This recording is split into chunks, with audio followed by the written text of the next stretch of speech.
24th. Ukrainian maritime officials said fighting has left around 100 foreign flagged vessels and hundreds of mariners stranded in Ukrainian ports. The UN's International Maritime Organization convened a virtual meeting on Thursday and Friday to discuss the escalating situation. The International Atomic Energy Agency, or the IAEA Director General Rafael Mariano Grossi, said that technicians have begun repairing damaged power lines at the Chernobyl nuclear plant to try and restore electricity supplies. The plant lost electricity after Russian forces attacked and took control of the site in February. The loss of power could disrupt the cooling of radioactive material contained in the plant and risk radioactive leakage. Guatemala on Friday received its first arrivals of Ukrainian families fleeing their homeland since Russia's special military operation over Ukraine. An immigration spokesperson said the 8 Ukrainians were the first to arrive in a Central American country for humanitarian reasons, adding that another flight carrying 10 more Ukrainians is set to arrive later in the evening. In another news, the 8th round negotiations in Vienna broke up Friday without any agreed time when the parties would meet again, after Russia said it wanted written guarantees that new Western sanctions imposed on Moscow over its special military operation over Ukraine would not interfere with its trade and military cooperation with Iran.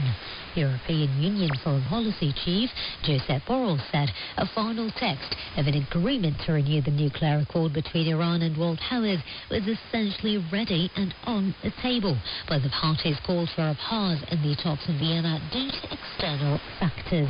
U.S. Special Envoy Robert Malley and his negotiating team have returned to Washington for consultations. Meanwhile, U.S. State Department spokesman Ned Price affirmed on Friday that his country is confident of the possibility of reaching an agreement to return to mutual compliance with the implementation of the Iranian nuclear agreement. Moving to business and financial news, the United States imposed fresh North Korea-related sanctions on Friday targeting Russian individuals and companies after U.S. and South Korean officials said Pyongyang had used its largest intercontinental ballistic missile system in 2 recent launches. The sanctions announced by the U.S. Treasury targeted 2 Russian nationals and 3 Russian firms linked to North Korea's recruitment activities for its missile programs.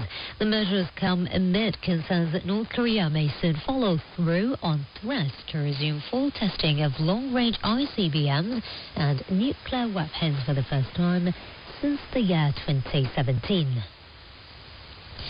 In with the latest from sports, in tennis, former world number 1 Andy Murray notched a milestone win, and US Open champion Emma Raducanu made a victorious return from injury in a 1-2 punch for Britain on Friday at the Indian Wells WTA and ATP Masters hard-court tennis tournament. Murray rallied after a dismal first set to beat Japanese qualifier Taro Daniel 1-6. 6-2, 6-4 in the first round. While in football, West Bromwich Albion scorched twice in the last 6 minutes to snatch a 2-2 draw with Huddersfield Town. Huddersfield are now back into second place after extending their unbeaten run to 17 matches, with West Brom now up to the 12th.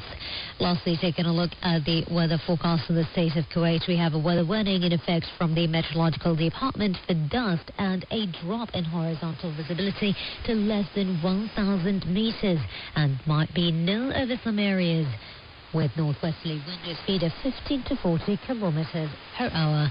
As for tonight, the weather is expected to be rather cold and cloudy with light to moderate freshening at times over coastal areas, northwesterly wind and northerly wind with speed of 15 to 45 kilometers per hour and a chance for scattered light rain.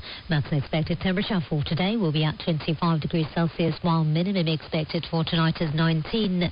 Current average temperature is 20 degrees Celsius in Kuwait City.